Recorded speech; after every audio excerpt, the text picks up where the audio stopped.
Oh, hello. Yeah, can you hear me? Yeah, okay. What's up? You can just talk about God's existence again. Yeah, sure. Do you actually have, like, a good argument this time? It's just a standard Kalam argument, bro. Why would anyone accept either of the premises?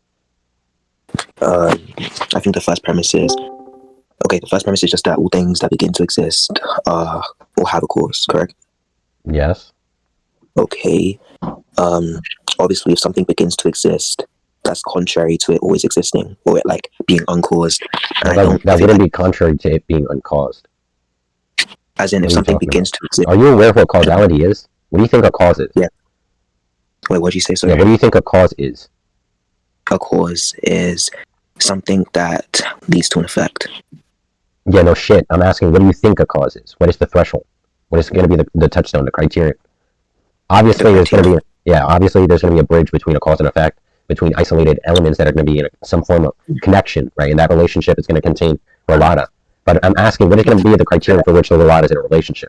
So what is a cause? What makes something a cause for which it produces effect, right? I can say a chicken, crows and a balloon pops, right? And they can be like on the other side of the planet, right?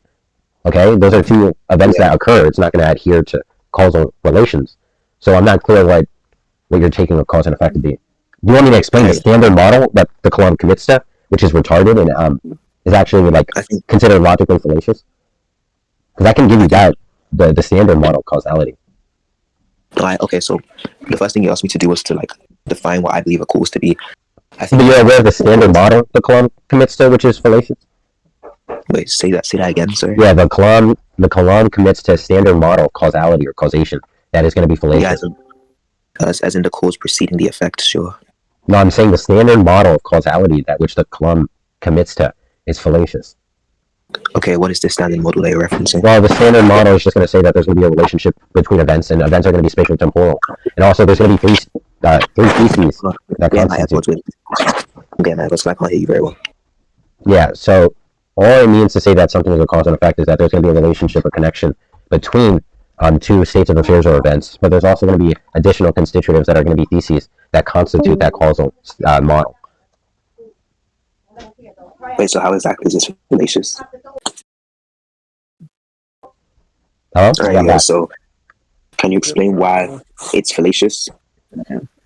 Well, I mean, obviously because of if you're going to take the least robust model of causation, which is just going to be purely temporal, obviously that's going to adhere that all temporal precedences are within causal relation. And that's just going to be considered post hoc, which is going to be fallacious.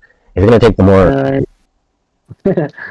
general model, which is just going to be like a spatial temporal with the three theses that constitute that, that's also that's not going to be fallacious, but that's not going to make sense either. That's going to be in contradiction with your own view, because then it's going to just posit that nothing outside space-time is going to be causal. So if God is outside space-time, he wouldn't be in causal connection. Wait, so I'm confused. So what's the first model? Can you like explain it to me? Yeah, it's just going to be a temporal precedence. So there's going to be a prior and latter state of affairs. So given that one event happens before another, then it's the cause. Oh yeah, wait. Yeah. So why is this fallacious? So yeah, that's the definition of a post hoc fallacy, right? If I say a balloon pops in Antarctica, and then 1 second later a car crashes in Texas, because all that's necessary to constitute the causal relation is that the events happen in a linear progressive framework, then that's going to mean because it was in 1 second time that the two events are connected causally, which evidently no one's going to agree that a balloon popping in Antarctica and a car crashing in Texas is going to be connected. And that's the definition of a post hoc fallacy, to say because some event happens prior to another, it's therefore the cause for that latter event. So that's why it's going to be when I talk about causality, I think that I was just saying that's the least robust model. Obviously, that's not even the standard model. Yeah, my understanding of causality is just a cause can be defined in relation to what an effect is. I think an effect. But that's not defining what a cause and effect is. Yeah, as in something that depends on something else to exist. That's how I define causality as. Yeah, causality doesn't deal with dependency. So that's already going to be a conflation. Yeah, causality has nothing to do with. There's going to be obviously the intrinsicity thesis for causation, which is going to say causality is going to not be contingent. So there's going to be some necessary connection between all states of affairs between causal relations. But the idea of causality, there could be causal connections. That one thing caused another, but the cause of that is not going to be explained by anything further, which is something you're going to posit, which is already going to be a reductio. I think if for example, if X causes Y, and without this X, other guy who's speaking some other language, and I don't know what he's doing, interrupting. I don't know language either, but from my understanding, in any possible world, if X is the cause of Y, right, then without X, Y depends on X to exist, at least in that fashion. So Y would be contingent on X in that possible world. I do think that although they're not the same concept, contingency and causality are the same concept, I do think that they're interlinked in some ways. Well, why would anyone grant causality exist? Like, why? Like, what'd you say? Why would anyone grant causality exist? I would just like straight up project that. It's like horrible. I mean, you understand. I mean, this is a basic objection. You understand that causality is descriptive, right? What do you mean by descriptive? That's descriptive. What is? You're not clear on what it means to say something is descriptive rather than prescriptive. If I describe the set of attributes an individual possesses, that's going to be a description, right? It's going to be informative. It's the set of datum one and two. But if I prescribe someone with a set of attributes, that's going to be the attributes one ought adhere to. Like, that's usually going to be more moral, a moral standpoint when we talk about oughts. You understand causality describes a phenomenon or a connection between states of affairs. Yeah, why does this defeat anything? I'm confused. Yeah, obviously I haven't gotten to that point. I'm just wanting clear you understand it's descriptive, right? Yeah, but when I asked you what do you mean by descriptive, yeah, I was asking to kind of elaborate on the meaning. Yeah, I just want to know how it affects my argument. Are you not aware of the distinction between prescription and description? You explained it just now. I just want to know why it being descriptive affects whether you should accept causality. No, yeah, obviously I'm going to get to that. I'm just trying to get clear if you understand the distinction. Yeah. So okay, so you understand it's descriptive. Yeah, descriptive. You're describing a phenomenon or a state. Yeah, so you understand. Yeah, are you aware of like the issues of descriptivism within philosophy of language? Is it like a linguistic limitation? I'm not sure. I guess you can consider it something like that. It's just going to posit. Well, there's going to be multiple issues with descriptivism, but descriptivism posits that there's going to be a correspondence between a nomer and the given description that one assigns in relation between that. So if I say John is X, right? The issue of that, let's say I describe John, who's going to be an individual, as, blonde hair, 6'2", white male, right? Now, if I describe him in that manner, there's going to be like multiple instances of other individuals that are going to be able to adhere to that set of qualities. So it's going to be ambiguous whether or not I'm talking about John in the sense of this individual as another, given that they're going to be singular terms, which is just going to mean that they're going to be rigid designators upon some entity.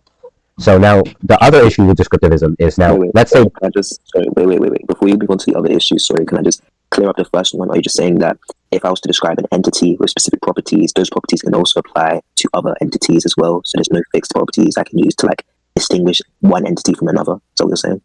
Listen, it's not going to be the fact that they're specific. It's actually going to be quite the contrary. If I say I define an apple as a red spherical object, right? A bouncing ball or a balloon can also qualify as that. So it's going to be opaque whether or not what is actually going to be an apple, right? Because multiple objects are going to qualify given the consideration of that corresponding definition. You understand? If all I mean to say something is an apple is a red spherical object, then I can shape like Play-Doh into a sphere and say that's an apple.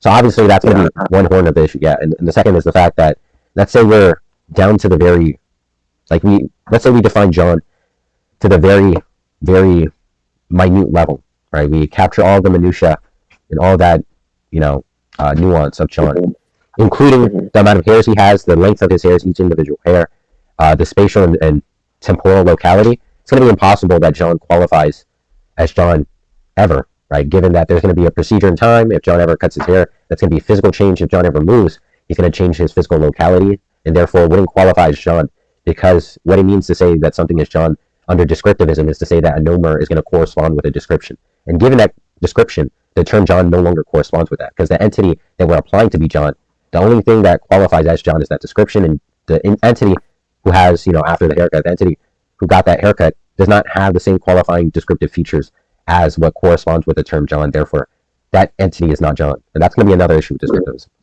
So is the second issue just in regards to if we were to get entity one and we were to look at it at a very deep level, let's say at the cellular level, obviously at any given point in time, it wouldn't qualify to be John or that entity because it would be undergoing changes. Is that the argument? So therefore, Okay, so is this just like the relationship between language and identity, then, and how you do things? Well, it's just going to say that a nomer is going to correspond with a given description, and given that description, that entity that we previously called John now fails to correspond with that description, therefore fails to be in correspondence with the nomer John. So therefore, we can't predicate the term John because he fails to meet the description, right? Like, obviously capturing all the intricacies and convolution of all the facets of description. What was once defined as John would even have some specific location, right? That's going to be a descriptive quality, right? Where one is standing. Position is going to be a descriptive quality. But also, even if we're just talking about general, like him getting a haircut, what obviously, so that's going to be an issue with descriptivism. Mm-hmm. So the first one is you're never going to know whether or not you're talking about causality, right? Since it's not nuanced, and this is called the threshold issue. This was illustrated by Saul Kripke, right? He said, "How do you know you're using mathematics, or rather, addition versus quaddition?" And his analogy was, let's say we use the operators of addition, which is 1 + 1, right, and now equal 2.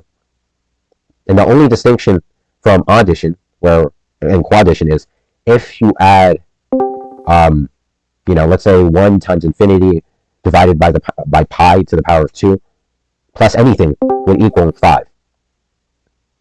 But in normal addition, yeah, so you could just take any arbitrary convoluted like formula.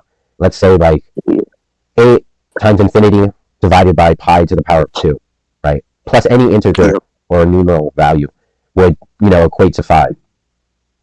But in addition, that wouldn't be the case, right? Yeah, I wanna kind of return back to the point about identity before we move on to this point, because my view is just that obviously, like in a strictly logical sense, as in or logical and physical. So paying close attention to like physical properties, I don't think that anything makes sense in terms of identity. Obviously, Leibniz's view is just that. Yeah. Wait, what'd you say, sir? Yeah, your mics are like getting hella loud. Did anyone else hear that? Maybe it's my AirPods. Hold on. Let me even join back. Hold on.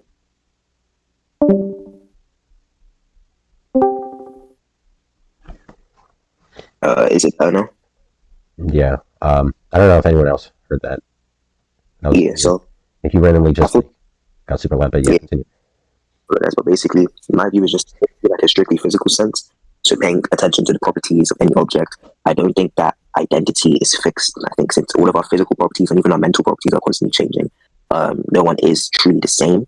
But I think that, like, in terms of identity, clear how this relates to what I was saying. Because your argument was that there's a limit to description because, for example, it doesn't necessarily deal with identity. It deals with a singular term, which is going to be how we address things. Right? There's no doubt that there's going to be a correspondence between an identity in a tautological sense, which is going to say all the existing features. It's just going to qualify itself as itself. Right? That's not what's going to be the issue. It's like even if we use something more categorical, like what we define to be dog, right, rather than a specific dog, right? Like there's going to be breeds and subsets of dogs. But if I say dog is X, right, and there's going to be like a failure or some ambiguous description or a super robust description, which there's still going to be some failure in the delineation with that criterion, that's going to be the issue. So can you repeat the last bit? That if we have a super robust model, there's going to be a failure to meet that delineation. The what, sir? Failure to meet the what? Failure to meet the delineation. What do you mean by that word? Delineation. Yeah, that the description is not going to be compatible or co-equal to what is the actual entity. So you're saying that, so you're saying that descriptions of phenomena are like incomplete or limited? What do you? Is that what you're arguing? I'm not even making an argument. I'm just explaining the critiques of descriptivism. So I explained the two issues, which is going to be the ambiguous version, where descriptivism is going to be ambiguous, or if we have a super nuance in which we capture every aspect of an object, and the object is to be variant, or is going to be like dynamic and not static, in which it changes, then it's not going to correspond with the term. But this isn't for what I thought you were going to go for was an issue of like our ability to just see reality in general. If it's an issue because if it's not regarding our ability to correctly identify an object's properties, then I don't see how this can relate back to the issues with the kalam. Like, obviously that's not going to matter. Like, it's fine if you don't see it yet. I just want you to get clear on the critiques of descriptivism. Do you understand both horns of the critique? Yeah, I understand both forms of the Okay, critiques and so responses with them, but if they're not, I understand both critique descriptivism and sorry, I understand both forms of the critiques for descriptivism, and I have contentions for them. But if they don't tie back into causality, I don't think yeah, I need to bring them up. well, they do tie, right? Obviously, I invoke them for the reason of actually mitigating causality as a view, right? So that's kind of just like unclear why you would think I just like brought up a critique of something unrelated. What do you think I was critiquing if not causality? I asked you if causality is going to be cashed out given descriptivism, and then I made a critique of descriptivism. I don't know if you're not tracking or what. But listen, I'm here to illustrate and communicate the issues of causality. So obviously, if you're not clear on it, especially because I haven't finished like actually illustrating that issue, we're obviously just going to continue to actually follow that rabbit trail. So what I'm trying to get clear on is, I was trying to better illustrate the first issue, which is going to be the ambiguity, which I was showing with audition. So did you understand the audition issue? I understand the ambiguity issue. If audition is just an example, is it really necessary for us to go through it? By that, what? I'm asking you, did you get clear on the audition issue? I said I'm not clear on it because I wanted to stay on the first bit, but I understand the ambiguity contention to descriptivism. Like, I understand that. That's fine. Okay, so well, if we just define the arithmetic operator of audition, which is just going to be the plus symbol, then given that arithmetic meaning, and that's all it means to say something is in audition, or that we're using addition, is that it's going to use that mathematical operator, which is going to be the plus sign, given some formula. The distinction between audition and quaddition is that it follows the exact same principles and guidelines of audition. Only in the scenario, the only discrepancy between the two instances is when, like I said with this random formula, when I do 8 plus infinity divided by pi squared plus any integer, it always equals 5. So now if I do 1 plus 1, and I do 1 quad 1, they both equal 2. And you're not going to know whether or not you're using audition or quaddition, because you're not applying that specific formula within quaddition. So I can do 5 plus 5 or 5 qua 5, and they both equal 10. So you're not going to be clear whether or not you're using audition or quaddition. So when I say causality is a cause and effect, there can be a very, very obscure additional, constitutive that you're not acknowledging, in which when you invoke causality, you could be talking about schmausality instead, and you're not even going to be aware, right?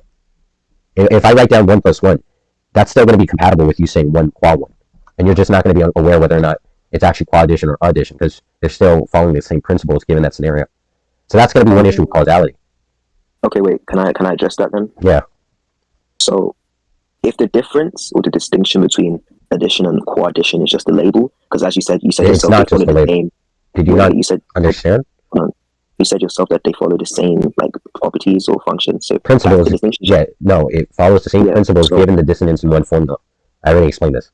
I said 8 plus infinity divided by pi squared plus any integer would evaluate to 5 necessarily.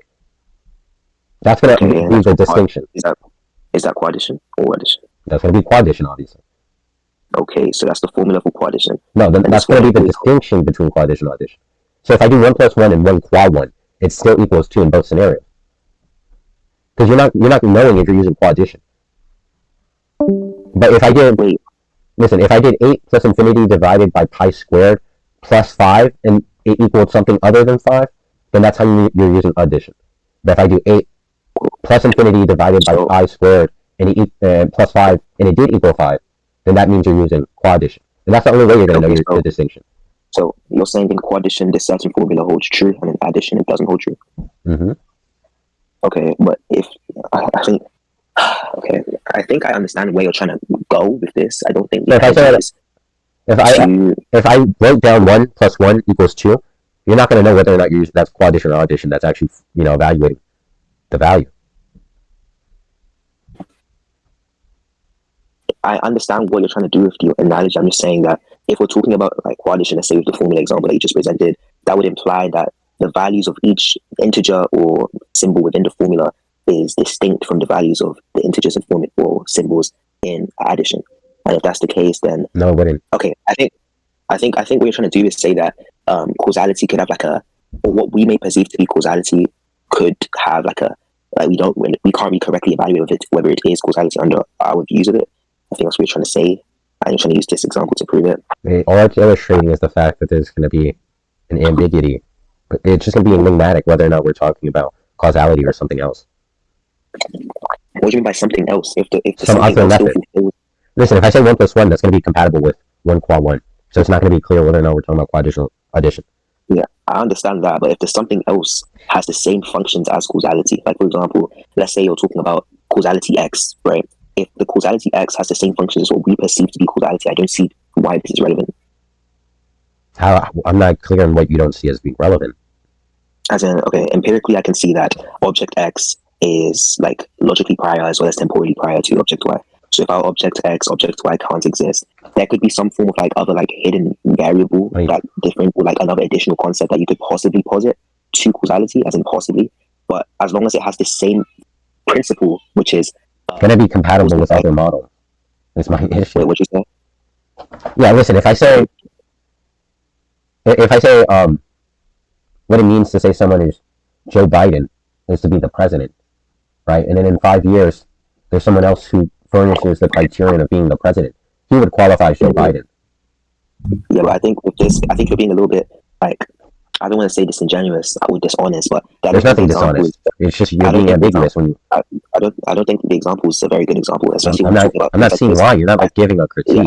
Yeah, I'm trying to, especially when you talk about, because I said before I have critiques to these like identity issues, but I'm not going to posit them unless I see why they're relevant. Now that I understand why they're relevant, I'll posit the critiques. So I think that especially with something such as identity, which is mind dependent, like me categorizing you as monkey. What are you going into the mind dependent? Wait, hold on. Wait. Can I finish? No, because you're going into like obscure, not relevant stuff. Listen, we're not talking. Wait, hold on, monkey. Let me say this. Hold on. Are you clear on the quaddition addition critique? Yes, I'm clear on it. I'm just saying, when you were bringing up your arguments and I didn't quite see the relevancy, I allowed you to finish and expand on them. So I'd like that same courtesy, please. But I just want to get clear. Do you understand the distinction between quaddition and like the issue? Yes, I understand the distinction. Yes. So how do you know now when you're talking about causality as opposed to schmalzality? I said, okay, can I respond to the Joe Biden thing first, or? No, I just want to get clear on how do you know you're talking about causality as opposed to schmalzality? What's the difference between causality and schmalzality? Go ahead. You're not going to be aware. Wait, so no, I'm saying that the difference might not even be relevant as long as it has the same common principle, which is that the cause is temporally and logically prior to the effect, and that's fine. What do you mean it's not going to be relevant? Of course it's going to be relevant. As in, I'll give you an example. So if the distinction between causality, which is what we commonly understand, and schmalzality is something like,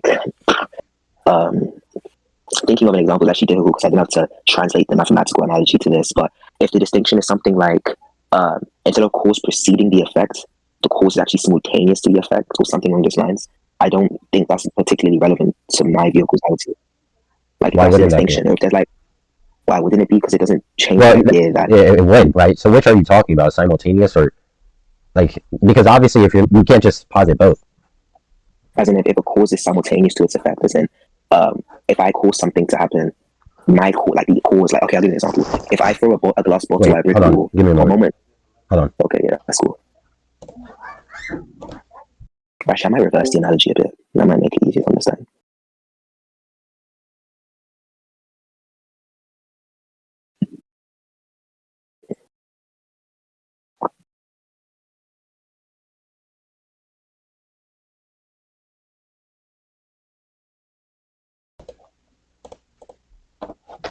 Okay. Yeah, so an example, okay, I thought of a better example, or like a better way to explain the example. So let's say, like, okay, empirically, right, let's say it's like the Stone Age. If I throw a glass bottle at a brick wall, empirically it might seem as if the moment the glass bottle comes into contact with the brick wall, it shatters. So the cause and the effect is simultaneous. The coming into contact with the brick wall and it shattering happens at the same time empirically. However, like, as our technology becomes more advanced, you might be able to perceive it in very slow motion and see actually the cause is temporally prior to the effect. If that's the distinction that you're trying to posit, I don't think that it poses any massive issues for my argument and how causality intertwines with it. Well, obviously that would, but I don't really care for that analogy. Listen, how would you know that causality is just not going to be a connection rather between all events, or I don't know, I wouldn't even say events because that's going to be an issue. Just all things, I guess, rather than just material. Like, how do you know this? What do you mean by a connection between all things rather than just material? Could you expand on that, please? Yeah, so abstract entities, metaphysical entities, those may be things that begin to exist. How do you know causal connection is not just between material objects? Oh, no, my argument as to why... Are you asking me why I think that the idea that things cannot begin to exist without cause extends to metaphysical entities and immaterial things as well? Mm-hmm. Is that okay? So my argument for why things cannot begin to exist without cause is a logical one. So I'm asking you, is that the question was, is does it apply to things only of the material? Yeah, I believe it does. I believe only it does, material? Wait, what'd you say, sir? Only material or things not material? I believe it applies to things that are material. I think it applies to the set of anything that begins to exist. It would apply to. Okay, so what's the justification that a metaphysical or abstract entity that which began to exist had a cause? Okay, so firstly, a cause is just any prior existing thing. So if it has no cause, or not any prior existing thing, actually more specific, any prior existing thing that the effect logically depends on. So in this case, I just believe that the contrary to this, as in the cause would just be the antecedent to the effect. So in a conditional, if this thing exists, then this thing exists. So my mother could be my cause, because if my mother exists, then then I would exist in this possible world. And then I think it's by condition as well. If my mother did not exist, then I would not exist either. That's why I define causality as just depending on something else in order to exist. No, wait, by conditional, but no, not by conditional. My fault. It would just be it would just be the idea that if my mother did not exist, then I would not exist, because there's no ability caused. But essentially, I believe that the absence of this, or the contrary. You don't think you can just pop into her stomach brute, like a brute fact? Like, it was never the case your father's semen produced you? You just randomly appeared as a fetus in the womb or something like that? I think creation ex nihilo is impossible. So creation ex nihilo is just the idea that nothing can cause anything. I know what ex nihilo is. Yeah, I know ex nihilo, Nihilo fit. I would like to hear the reason why you believe things can't come into existence. Yeah. So I think nothing is just the absence of all properties. So nothing has no causal power. It has no causal property. And so therefore, it would not be able to cause any existing entity. But you understand what it means, something. It's not saying nothing produces something, right? Because nothing is not a thing. It's saying that nothing explains the coming about of some entity. Yeah, I think. Yeah, it's not like there's some substance that we call nothing, right? It could just be completely unexplained. Like, you just pop it to existence unexplainably. Yeah, so there's nothing that conditions you. Yeah, so under my view, right, an explanation is synonymous with a cause. So if you're saying that nothing explains you, you're basically just saying nothing caused you. So that doesn't make sense. Because what it means to say that something is in causal connection is that there's going to be an event. An event's going to be a spatial temporal thing. Right? When I ask what explains some quantum subatomic particle, or what explains an abstract entity or some metaphysical object, that's not going to be a causal connection. Yeah. Okay. So let me first just address. Yeah, an event is a spatial temporal thing. I think that if something begins to exist, that immediately implies temporality, because there was a point in time, because you began to, which is a temporal term. So there's a point in time in which this thing wasn't the case. So I think that does imply temporality. And even if quantum mechanics and subatomic particles, I do believe that they do have condition and contingency. They may not be directly caused by any prior state of affair, but they do have contingency and are causally dependent on certain things. But my argument is just that a cause is an explanation. So if I'm saying that nothing, so if something's true, then it's uncaused. Yeah, I'm saying that this is impossible, because if something is uncaused, or if it's uncaused, then that presupposes that things can just begin to exist without cause. And I already said that's impossible. So if it's uncaused, then it would always exist, which I don't think is contradictory. So I'm not understanding what's the critique for brute facts. As in a brute fact. What do you mean? You understand an explanation is just going to be something that it's just going to be not an established. It's just going to account for something. It's just going to be so a cause. Yeah, it's going to be the mechanism behind something. Yeah, all I mean to say something has an explanation is that there's going to be an accountable mechanism for why one thing is the case. Yeah, a cause accounts as an explanation. No. Yeah, so there can be things that are just not going to have mechanism that furnishes their ontology. Yeah, I think I already explained why. Okay, so you take it God is temporal, of course, right? No, I'm saying God's atemporal and aspatial. Okay, so then he doesn't have thoughts. He doesn't have thoughts? Yeah, what? Why would you think he doesn't have thoughts? Wait, do you just take it that God's not an agent? I think God is an agent. Why does he? So then he has thoughts. You say he's temporal. You understand? Stay on the point. You understand thoughts are going to be discursive mental modes, right? Wait. Can we stay on the point about cause and effect and brute facts and stuff? And that means God never created. He was never the cause. Can we stay on the brute? Wait, you understand? There's not going to be a point in time which God created a universe, right? If you want to move on, then we can. Sure. Why? Because he's non-temporal. There's not going to be a point in which the universe began to exist. There's not going to be a point in which God produced action to furnish the universe, right? A point in time would be that God is instantiated in a point in time. He's external to time. to say something is in time, all time is the change of states of affairs. So the change in action, the change in thought. If God thinks of one thing and thinks of another, that's a change in state of affairs. His thoughts go from one to another. That's going to be time. I don't think, two different points are two different points of time. Yeah, I don't think that. Okay, first and foremost, I don't think you understand my view of how God created the universe. So I will explain that before I get into like the thoughts thing. So my view of how God created the universe is, as you said correctly, time is biconditional to change. So time is just the change of anything. And if you actually search up the definition, it's just a progression of events. Time is change. So I believe that if there's a point, So I believe that God acts from eternity. So prior to the universe being created, there was no change. There was nothing but God Himself, right? And God Himself obviously wasn't changing. So then that means God is temporal. If there's a moment before the universe, then God is existing. Yeah, I would explain why. I'll explain why when I say why He's atemporal. But let me just finish my account for His creation. So obviously, prior to the creation of the universe, nothing was changing. So just explain why He's atemporal right now. That's fine. I don't really. Yeah, can I finish my explanation first, and then I'll tie it into why He's atemporal. No, because right now it just seems you're like being verbose on a contradiction. I just want to clear how that's not a contradiction. Yeah, he's an atemporal because He exists outside of space-time. Space-time and time is different. Obviously, God is not a physical entity, right? He wouldn't take part in space-time. Him existing in time is still going to be a thing, right? Is it not the case? So would you say God has different thoughts? Sorry, no, I don't think God has different thoughts. So He doesn't have thoughts? No, He has thoughts. I just don't think they change. The action of thinking is discursive mental modes. If He doesn't discurse from one thought to another, He doesn't have thoughts, right? No, I think that He has knowledge and awareness of concepts and things and everything. I think God's omniscient. So this knowledge and awareness is like logically prior, but not temporally prior to His creation of the universe. I don't think that He like filters through thoughts the same way that we as humans filter through thoughts and words and actions. I don't think you're just not understanding. God has different thoughts, no? Would you say God thinking about me and thinking about you are going to be two different thoughts? Yeah, but I think He can do okay, so He has... Time. Yeah, so it's just going to mean He doesn't have thoughts. No, as in, I think that the same way you said He can be thinking about me and thinking about you, I think He can do all of these things at the same time. Like I could be thinking. Yeah, but that's not what it means to think. Think is to have discursive mental mode. If it's the case, He doesn't. Yeah, so you're not understanding. By definition, He just doesn't have thoughts. So it doesn't matter. You're trying to like explain something that is just going to be like analyticity. So we can like move past it. Wait. Before we do, under your definition, right? He might not have thoughts, but I believe I clarified. I said He has knowledge and awareness of everything. He's I know. You gave a dormant virtue. Hold on. Obviously, you're not going to have justification. And that's just it's going to be a corollary that God's non-agential. Or is not. So then I said, and then I said, he doesn't necessarily think and filter between different thoughts like we humans do. Yeah, so He's non-agential. What the fuck does that even mean? Yeah, I know.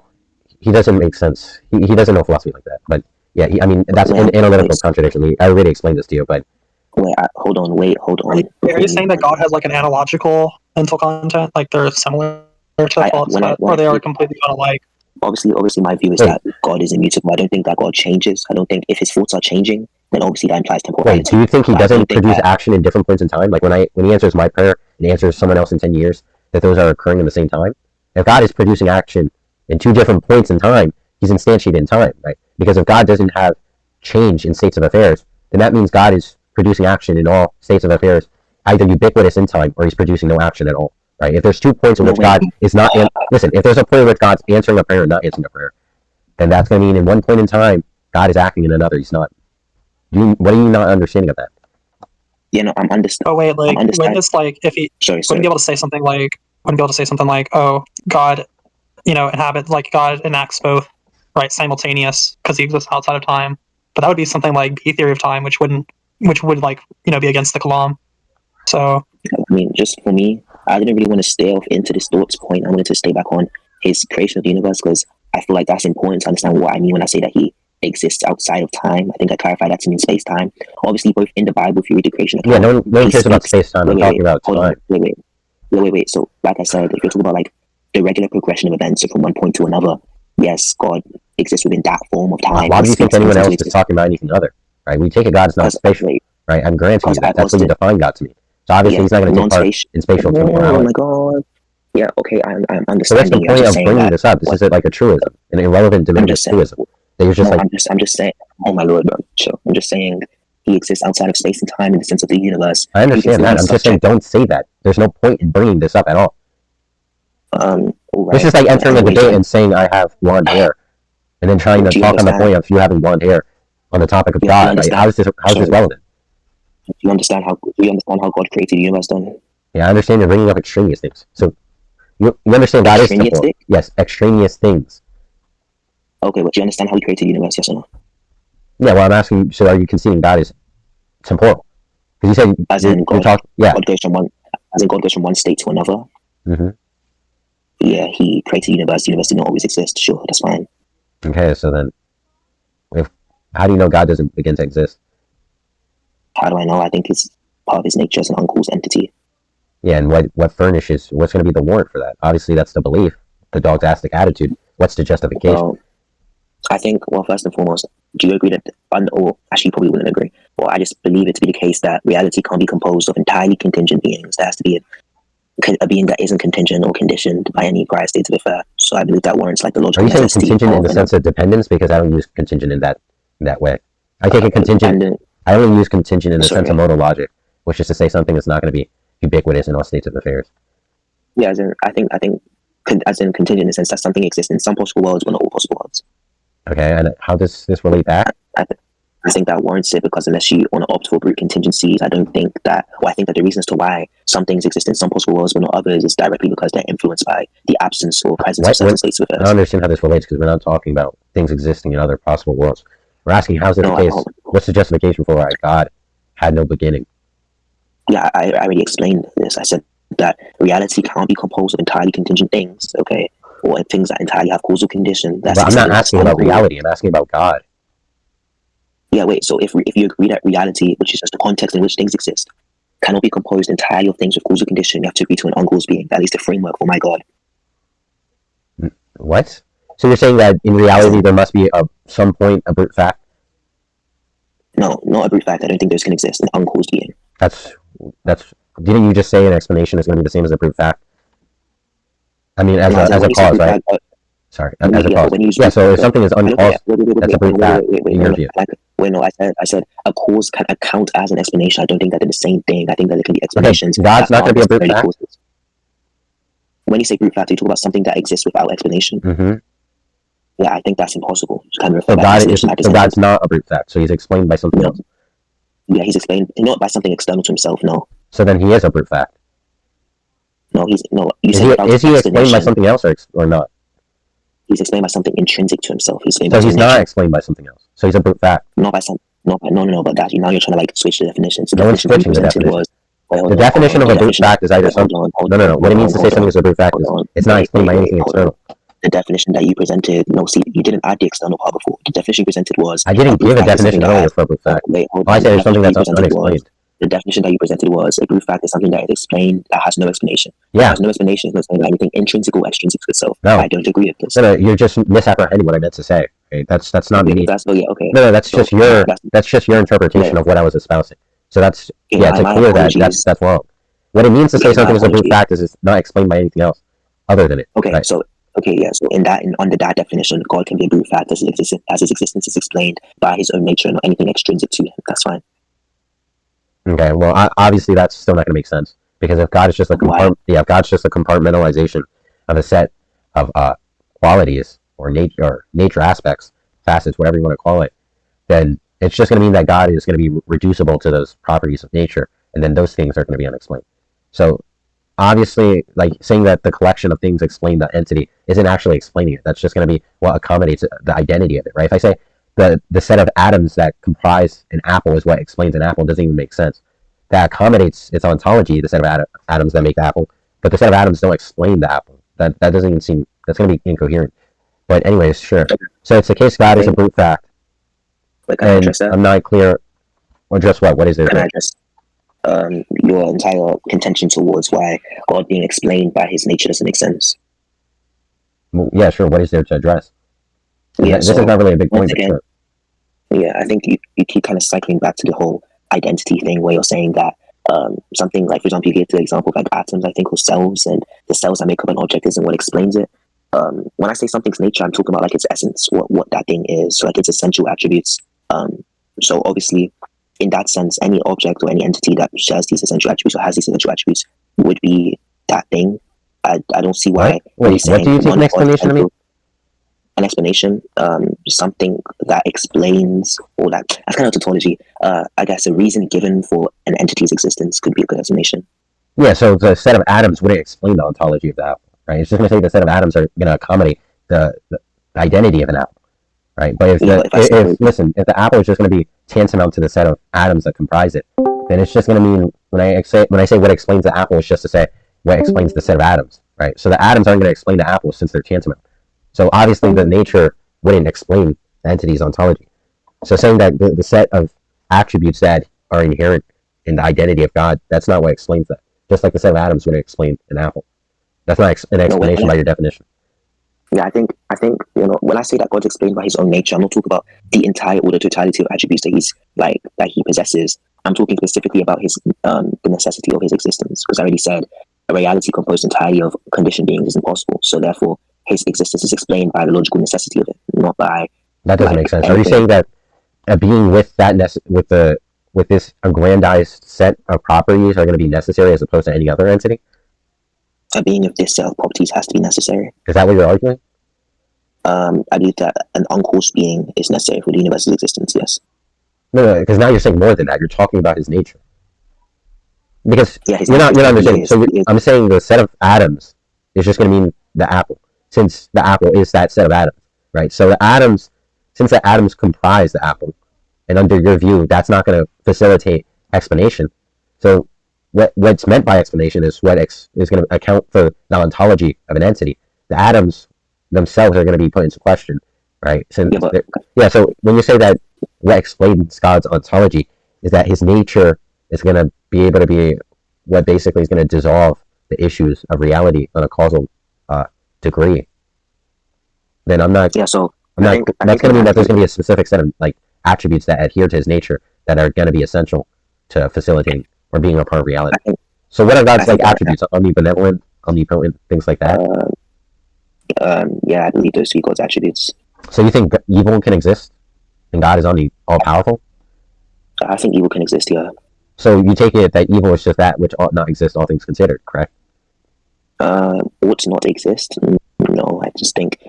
Actually, I don't see how we can necessarily ground terms like evil and good without God or an objective moral framework or so. Yeah, that's not going to have an argument, is that? Yes, no, because obviously if you're saying what you define evil as something that semantics semantics are just cashed out. They're just going to be artifacts. They're not going to have some inherent anything. If I say I don't define evil as something that will not exist, then what happens? You don't need ontology to account for semantics, right? I can say a bachelor is an unmarried man, and it could be the case that there is no unmarried man, right? There could be an empty universe, right? There's no living organisms, and the definition would still stand objectively. So whether or not there's humans to have bachelors or not have bachelors isn't going to matter to the definition. So if evil just means, because that's what evil is by definition, that which ought not exist, all things considered. I disagree. Okay, well, what do you mean? That's the standard definition. What definition of evil are you working with? And profound immorality or wickedness. Yeah, so you're just using some weird colloquial, probably Oxford, that you just Googled or something. Yeah. Well, I'm talking about in normative ethics, the actual pedagogy of morality, right? Not what is understood.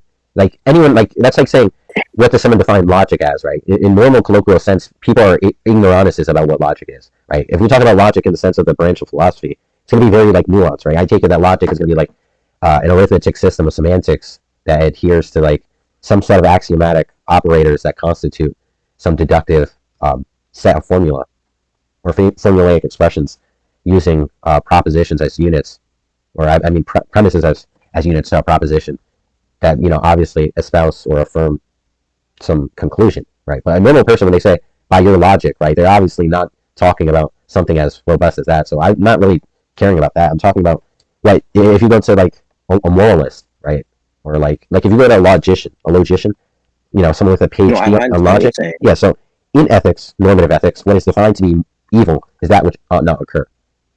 Yeah, but you understand something that's morally virtuous is ought, right? And something that's morally vice is ought not. No, the thing is, defining it this way is problematic for my position under a normative view. I think you can define it in other ways, such as any imposition of will, any unwarranted imposition of will, any violent imposition of will for any immoral action. Because if you want to argue evil is something that ought not exist, and then say that's not defining what evil is. Wait. Sorry, what?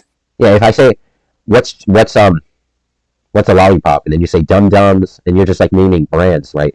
That's not defining what a lollipop is, and that's going to be the issue, right? Yeah. Saying that imposition is what is going to be evil isn't defining what's evil, right? In normative ethics, what it means to say something is moral or morally virtuous is it's going to be prescriptive. That's what morality is. It deals with oughts, right? It's going to be like things that are deontic or prescribe actions, and what is going to be considered good and bad. So when I say something is morally good, that means it ought occur.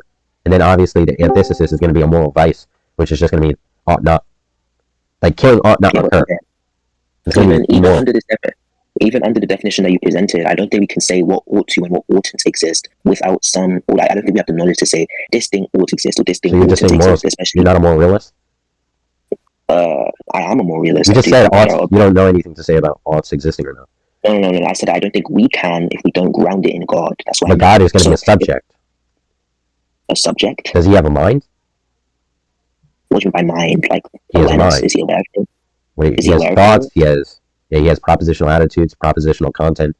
I don't know what's. I believe that he's aware of things. He's aware of himself. Okay, so he does have a mind. So he's a subject. Yeah, I think that if we take God, if that's what we define as a subject, so it's subjective morality. I'm asking, so you're not a moral realist if you believe that your morality is accounted by God. Like what it means to say something is objective is that it's going to mean stance independent. One can derive a matter of fact or de facto independent of any sense of perspective. But you're deriving your morality from the perspective of God, right? I mean, then that means you would concede if God said the antithesis, right, and said killing is good, since God is going to be the uncaused, like the prime mover, and you're going to ground it from that. That would obviously have you concede that if God said killing is good, you would commit to those actions. Okay, so first let me just clear this up. I do think objective morals exist. I just don't think that we as humans have the ability to know what is objective in comparison to God. I think that God's knowledge transcends humans. So if how do you know that? From a human standpoint, it's one of his natures, omniscience. But you understand that all you're positing is more like dormant virtues, and you're just like exchanging one proposition for an even more robust, harder. It's like you're doing a reverse Mott and Bailey. Like you're going from a weaker position to a stronger position. Like how, if I asked you to prove God has these natures, like obviously you're deriving, well, there's going to be multiple issues of that, right? But you're deriving your sense of God from Scripture, correct? Yeah, we could say Christian theology. Okay, and you understand that Christian theology is going to derive from Scripture. What's recorded in Scripture, sure. Okay, so you understand God as being omnibenevolent from Scripture. Obviously, the Bible is inspired by God. God made man write it. So if God's intent was to deceive people, it would be in his nature to put things that are superfluous to his nature. Right, so that's obviously going to be an issue. That's just going to be circular. Right, if John comes up to you, you never met John, and John said, I never killed a man in my life.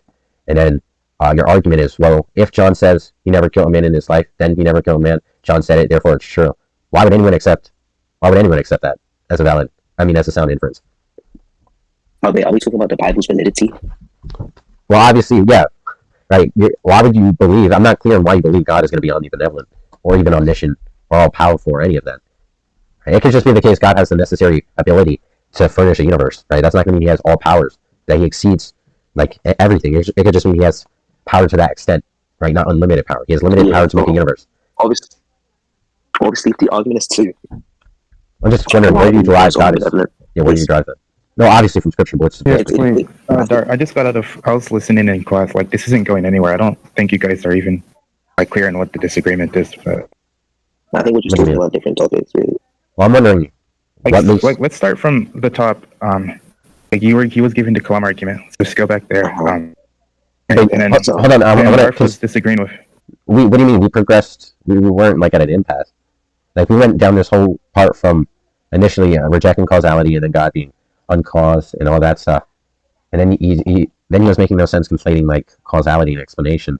And then from there we went from whether or not God's uncaused, and then it was like in virtue of the fact that there must be a part of reality that is going to be uncaused, and that's where it was making no correct me if I'm wrong. Did you say? I thought I heard you say that it caused an explanation to be. Is that what you said? So like you just use the terms the same way. I don't think that like they're the same thing. I think that there can be explanations that aren't causes, but I said that a cause can be an explanation, and is most of the time an explanation.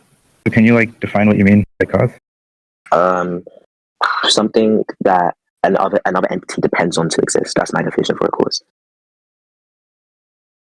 So like, where you said a cause is something that depends on something else to exist. I said a cause is Something that another entity depends on to exist. Oh, okay. And what is like the dependence relation there? What you mean by dependence relation? Can you give me an example? You're asking what's the dependence relation you brought? You don't even say my name because I left. Just come back. I don't know what you mean by dependence relation. I think an example I used was... You said a cause is something another object depends on to exist. So that's a relation. The relata are the two objects, and the relation is the dependence. I'm asking you what is... define what the relation is. Like, you want an example? You want me to give an example of what you just said? No, I said, do you want an example? No, I want you to define just define what the dependence relation is. Like, what? Like physical dependence. I don't know what you're asking to define. Like, I understand the question. I understand what you're asking. Okay, so you understand, but you don't understand? No, like, I understand the words that are coming out of your mouth. I just don't know what a dependence relation is. That's why I asked you for an example of a possible dependence relation. Am I like crazy? Like, I understand what you mean, or I understand the words you're saying. I just don't know what you mean by dependence relation. Can you give me an example That's of what possible you... Oh my... Okay, you know what? Someone else... Okay, bro. I'll set you up. Dependence relation. He asked you what it meant for something to be a cause, and then you said it's going to be like for something to depend on something else, right? There's a dependence relation between a cause and its effect. I agree. And he was just asking. Yeah. He was asking you what the dependence relation was. Yeah, can someone tell me what a possible dependence relation is? Maybe I'm... No, that's unclear to us. Holy fucking... Oh my god. You gotta read like... You're not like joking, are you? Like, you're not trolling. No, he's not. I promise. This is the guy that I argued with last time. That I talked with Marco about. Do you mean like, when you say dependence relation, do you mean like it's dependent physically? You mean the thing you just said? Like, as in without this object, the other thing cannot exist. You're saying that a cause and effect is a dependency relation, right? Because what it means to say that there's a relation is that there's going to be a set relata. Right? Mm-hmm. Yeah, and the type of relation is going to be determined by the relata. And you're saying that it's going to be a dependency relation. And then it's not clear what the dependency relation is. I'll just give you an example. So, if it's the case that, like, I get a pencil and I write on paper, right? Obviously, the writing on the paper is dependent on me picking up the pencil and writing that thing, right? Without me, this thing wouldn't exist. That's what I mean by dependent. No, you said the relationship between cause and effect is going to be a dependency relation. Yeah, so the effect is dependent on the cause and vice versa. That's what we're asking. Yeah, as in order for this thing to exist, it needs this other thing to exist. What makes the cause and effect dependent? Is it like counterfactual? Define counterfactual. What? You know, is it like if X had not existed, then Y would have not existed? Yes, that's what I'm trying to say. Okay, it's like Louisian counterfactual causation or whatever. Like if X, like for example, listen, I don't want to move the conversation too far, but I want to go back because I'm not clear. Like you said, you derived the idea that God's omnibenevolent, omniscient, and stuff from text, right? Yeah, from scripture. I think you could argue for omniscience through like the teleological argument to an extent, but I don't. So you believe that in virtue of the fact God espoused that He used those qualities, they're true. How do you know God's omnibenevolent? Because if it's just in virtue of Scripture, it's going to be compatible with God being a deceiver that He writes that down in Scripture. I mean, I think Scripture is faith-based as well. Okay, so it's just the case it's not going to be rational. So you're just conceding now it's going to be like apophatic whether or not God is actually omnibenevolent or not. I thought we were doing like an internal critique of my position in which if there was an omnibenevolent God to exist, it would be like nonsensical or absurd. I didn't think you'd be asking me why this God is. You said the necessary uncaused cause is going to be the thing that which fulfills the nature of your God. But now it's just unclear whether or not God even contains the properties that the Bible describes, given that it's based on faith. So no, I think Scripture is based on faith to an extent, but the argument I use for why God needs to be uncaused is a logical one. No, but what I'm asking is, so is it the case that the only thing that can be uncaused is your God? The only thing that can be uncaused is when you say your God. You think you're a monotheist, right? You only believe in one God. Yes. Okay, so if there was some other God that contained another set of qualities, which once again would be the issue given Descriptivism, like I made earlier, but you never actually captured that critique. Yeah, but, if a God had a different set of properties than what the Christian faith, actually. Yeah, I think that the Quran doesn't substantiate the existence of all of God's properties. It substantiates the existence of the most important ones, that being a causal, massively powerful. That doesn't matter. If it's just any other theology that has that adherence to those natures, it's just going to mean that your God fails to exist. Yeah, but the God that I argue for under this argument Do doesn't you have purely benevolence. But do you have an argument that your God is, more likely existent than any other God or other conceptual model? No? I can argue for why he's more likely to exist than gods from, I don't know, Hinduism. But you understand the issue of descriptivism, right? That if God is to say that, the corresponding nature of God is what's going to be compatible with the term God, then if Allah... I understand that the properties applicable to God via this argument can very well also apply to, say, gods from Islamic scripture, gods from Jewish scripture. I don't disagree with that. That's not what I'm just saying. What I'm asking for is the argument that it's this God as opposed to any other God. That this is the way I define God is an a-causal, massively powerful, a-spatial, a-temporal being that created the universe. Yeah, that's not arguing theism. That's arguing deism. I didn't say I came to this debate to argue theism. I don't think I even clarified my position. Wait, so if you're a theist, would you concede you're irrational for committing to the theist? No. Yeah, I'm a theist. You already agree that you commit on faith, right, to a degree. Wait, what, sir? Yeah, you, to a degree, commit by faith, correct? Yes. Okay, so it is the case you're irrational. I mean, okay. That's fine. Yeah, that's going to be a reductio for theism. I mean, at that point, why not be a deist instead of a theist? Well, that's going to seem retarded. But anyways, I'm not clear. So all it means, once again, that's still not going to dissolve the issue of descriptivism. Because if that's all you're saying, it means that God is going to be a spatial uncaused thing that created the universe. There's going to be other models that have other individual properties that would fulfill that, but are still going to be discrepant from one another. Such as God in the law, or God in the Hindu God, or whatever, any theology. I can make up a God right now. Actually, I'll just say the tooth fairy. Yeah, I understand. Yeah, so it's not the case. You're going to know whether or not it's really God or not.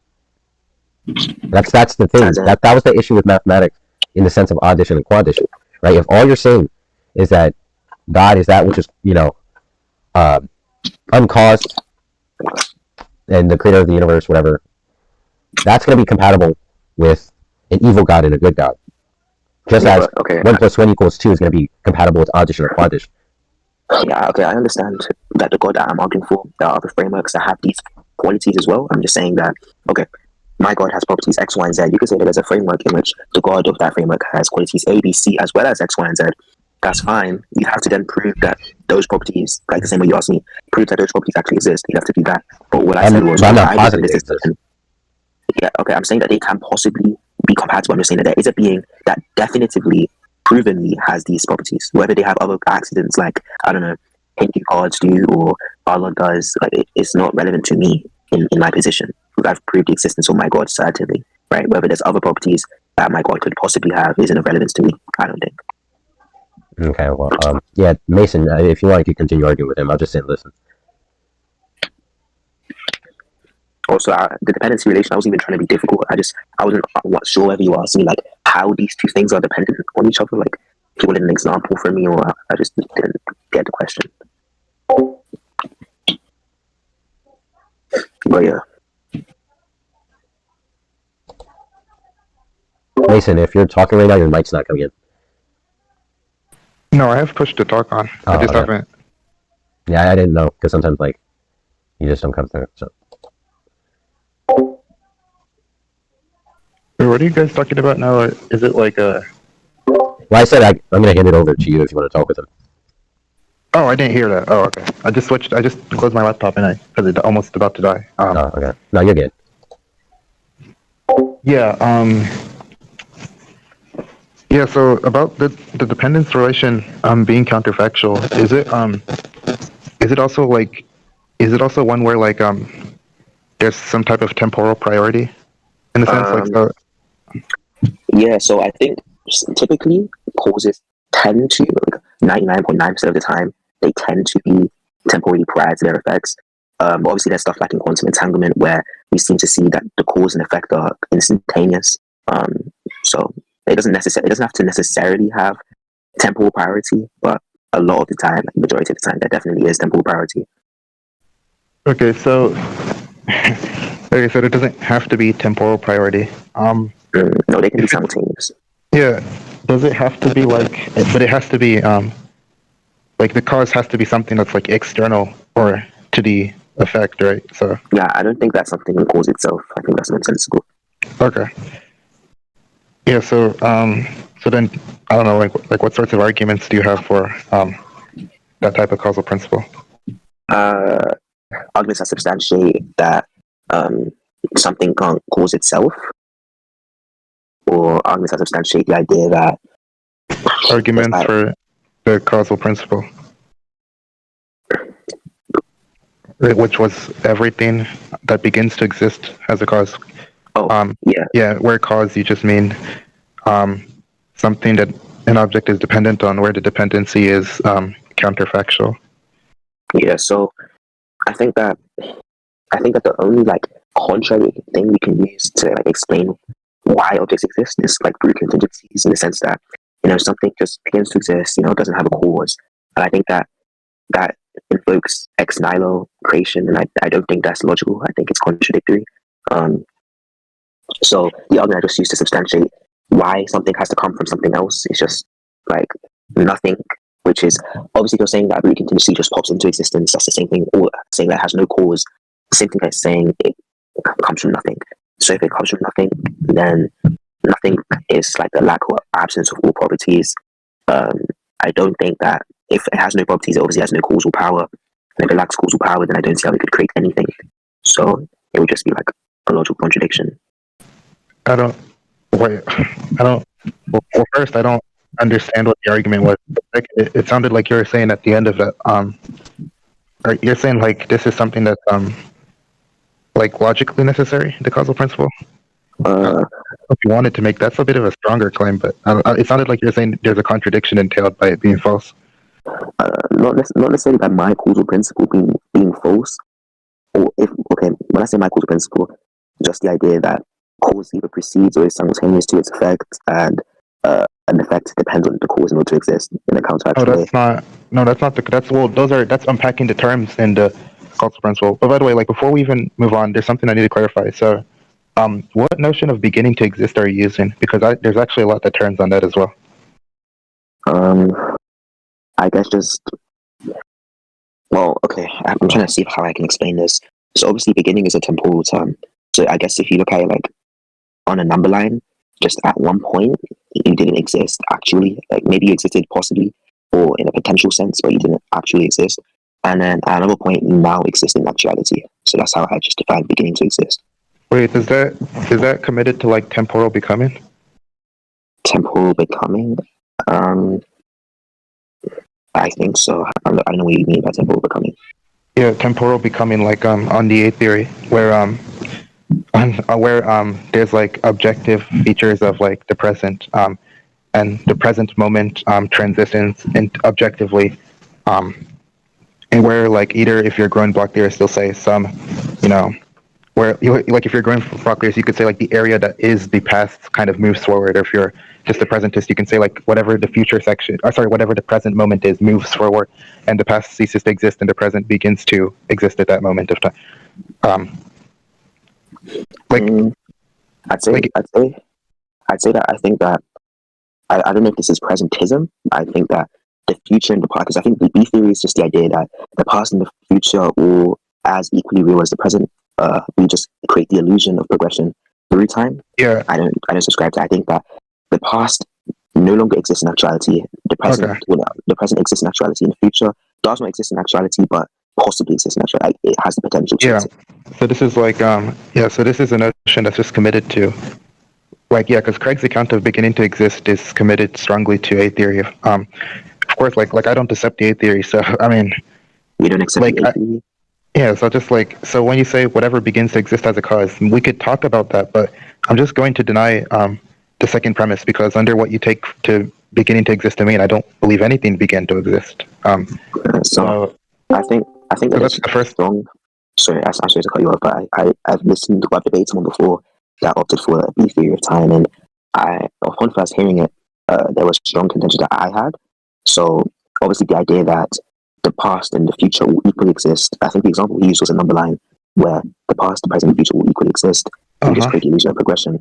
In that case, would there not be multiple of me's? Like, for example, at one point in time in the past, I'm sitting down. At another point I'm standing up, and in the future, maybe I'm at school, right? All of these points of time, I would equally exist in actuality. Don't you think that's a bit contradictory? That's not contradictory at all. If there's 3 actual versions of me simultaneously. Oh my god. No, that's just like, that just turns on how you choose to like count objects of yourself. If you want to set up your conventions where like at each different moment of time you count yourself as a different object, that's fine. Like if you want to set up your conventions where like you just like look at your whole extension throughout time and count that as one object, then like there's no contradiction either way. And it just depends how you choose to count like the objects. But the point is this, like first, because like just like I spell out what the issue is, because your notion of beginning to exist, that's committed to a theory, and we could, even if we're talking about one, we'd be talking about premise one in this kind of hypothetical way where if a theory was true, then does whatever begin to exist has a cause or something, because if those notions are committed to those views, and like that's a conversation that could be had. But I could just point out, like, I just don't accept the A theory. So the second premise, that the universe began to exist, well, at least I just won't accept that, because I don't think anything began to exist in the way you're saying such.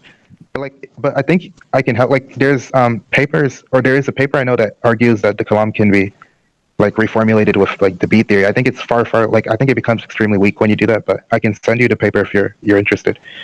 I mean, okay, obviously, when it comes to like theories of time and stuff like that, I haven't read up too much on theories of time. Like, obviously, like recently, because when I first started debating philosophy, like seriously, I mostly read up on like different variations of arguments, logic, and stuff like that. So when I debated Hunter recently, he used physics and other such things. And so when he used these concepts, I was like, maybe I need to read up on these things as well. So I'm reading up on quantum stuff now. I haven't really gotten around to reading up about time and physics and stuff like that. But yeah, that's fine. My immediate issues was just that even the physics stuff don't really matter in that corner. Like, no one really cares. When that nigga said, my man told me, either way, like science is kind of useless for debate, even for theology. That's wrong, but well, I mean, it's kind of like obsolete, like philosophical argument. It's just gonna be like, monkeyboy, are you an A theorist or a B theorist? Like, it just depends what. Definitely a B theorist, or how agnostic. I would see less reason to ever be an A theorist. It just depends what you mean for like. Yeah, because I mean, well, generally it's taken that B theory is far better coheres with like the scientific evidence. But I want to say, like, whether or not, like, so if you mean like a deductive argument will be stronger than an inductive one or scientific type of argument or an IBE type of argument, that's true in principle, because the deductive argument will guarantee the truth of the conclusion. The problem is that like, there's a lot of problems with deductive arguments in general. One being like, so say that somebody believes in God, and they might have some like reasons for believing in that, and you give an argument against their position, and it's not like strictly an internal critique, then the fact that they believe in God already just gives them like some type of reason to reject one of the two premises. And so this is kind of what Gramapi talks about with like deductive arguments. It's like the fact that somebody already is committed to a given view, that already gives them kind of this sort of reason to say, like, any argument you give against that view, well, one of the premises could be false, or both might be false, and that gives them a reason to kind of think that. And also, like, another. I understand what you mean. Obviously, if you're strongly religious and you go into debates to defend your religion, if someone says, actually, wait, this argument kind of goes against your religion, obviously you're gonna at first deny it, right? But I did try, like, looking. Oh, hold on, ignore my background. You can continue, by the way. Yeah, I mean, there are like also things like you might think that a scientific evidence is I don't know, you might think like you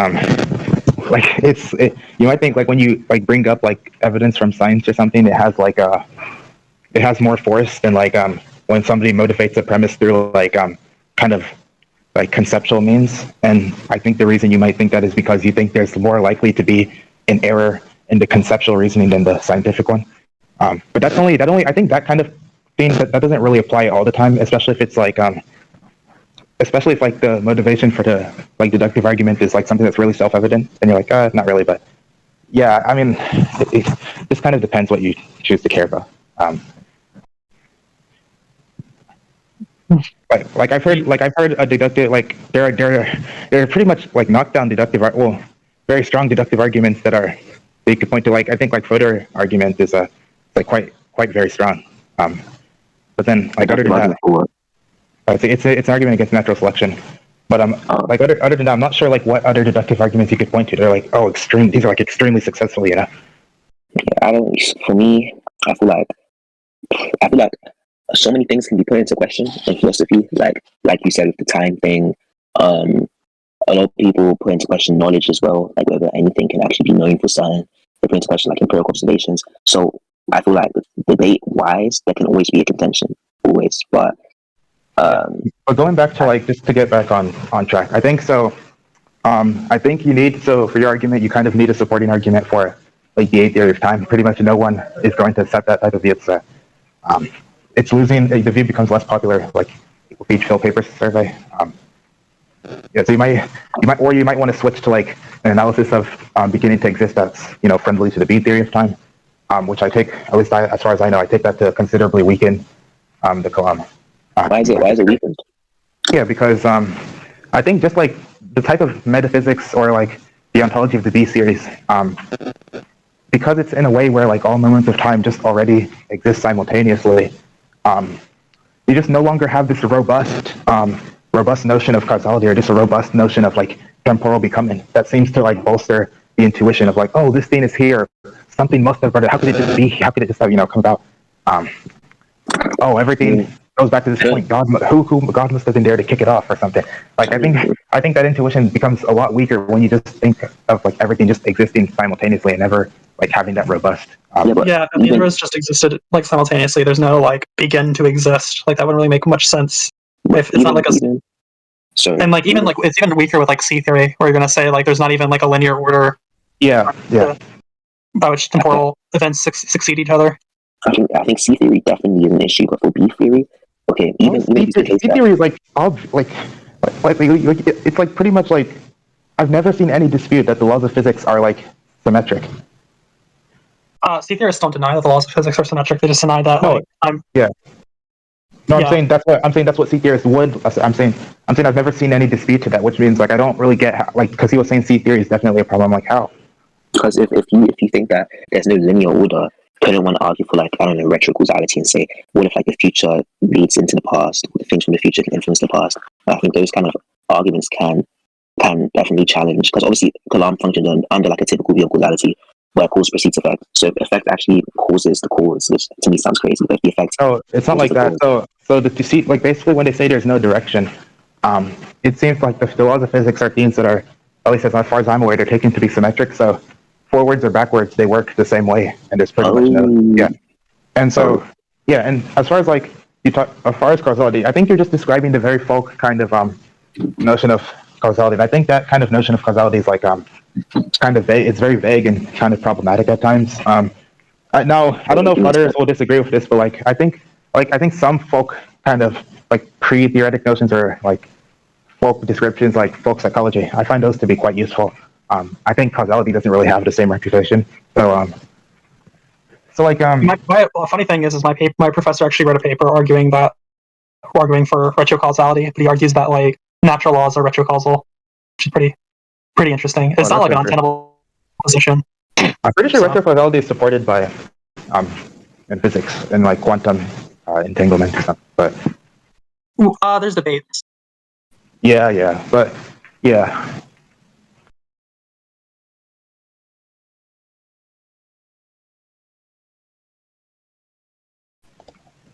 like I think we don't like so look. You gotta look at my YouTube community posts. Look at what I posted on my community. Oh wait, one sec. Look who got clowned. Can't pronounce the guy. Oh, okay. I'll check real quick.